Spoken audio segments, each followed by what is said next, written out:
श्रीमद्कुंज विहारणे नमः। श्री स्वामी हरिदासोय तेतराम। एक बार एक राजा ने अपने निजी वैद्य से कहा कि विष की ऐसी गोलियां तैयार कीजिए जिनके सूंघते ही व्यक्ति के प्राण निकल जाएं। राजवैद्य ने वैसी ही तीक्ष्ण विष की 100 गोलियां तैयार की और राजा से कहा, महाराज, आपने जैसा कहा था मैंने कर दिया। राजा ने उन सब गोलियों को अपने एक निजी सेवक को देकर कहा, ये विष की गोलियां हैं, इन्हें बड़े संभाल कर रखना। जिस दिन मैं मांगूं उस दिन देना। और गुलाम ने, सेवक ने उनको बड़ी ही सुरक्षा से अपने पास रख लिया। एक बार वही सेवक राजकुमारी के अति सुंदर स्वरूप को देखकर आसक्त हो गया।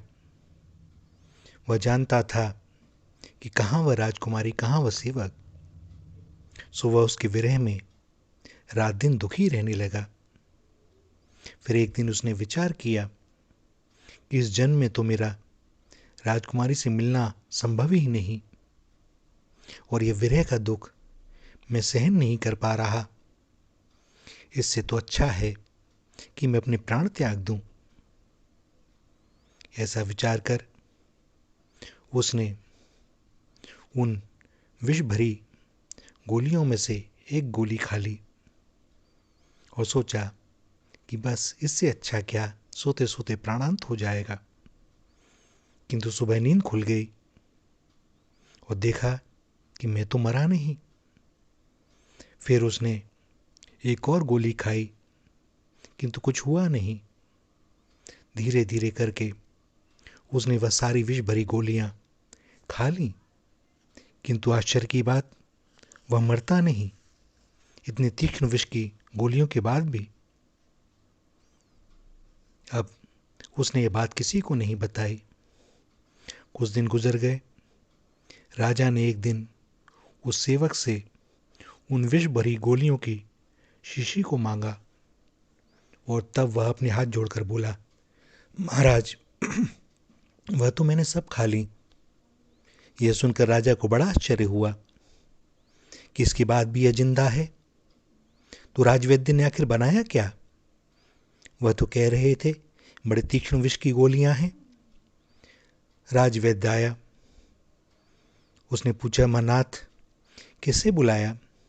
और राजा ने सेवक का सारा वृत्तांत राजवैद्य को कहकर पूछा कि आखिर तुमने कैसी गोलियां बनाई?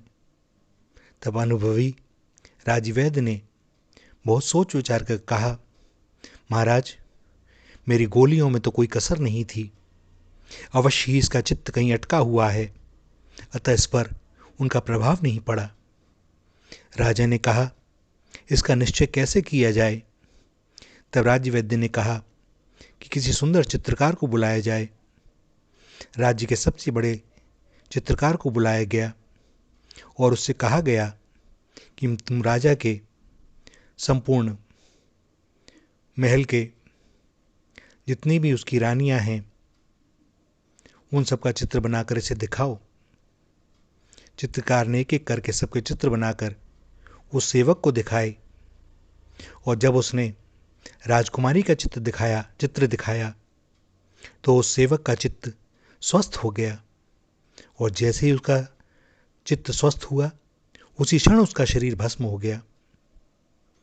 भैया, इस दृष्टांत का तात्पर्य यह है कि जब लौकिक रूप में तन्मय होने से विष का प्रभाव नहीं व्यापता, तो भला जिनका मन निरंतर अचिंत्यानंत सौंदर्य माधुर्य सुधा सिंधु भगवान श्याम सुंदर के मनमोहक रूप में लगा हो, उनको कोई काल बाधा व्याप्त ही कैसे सकती है।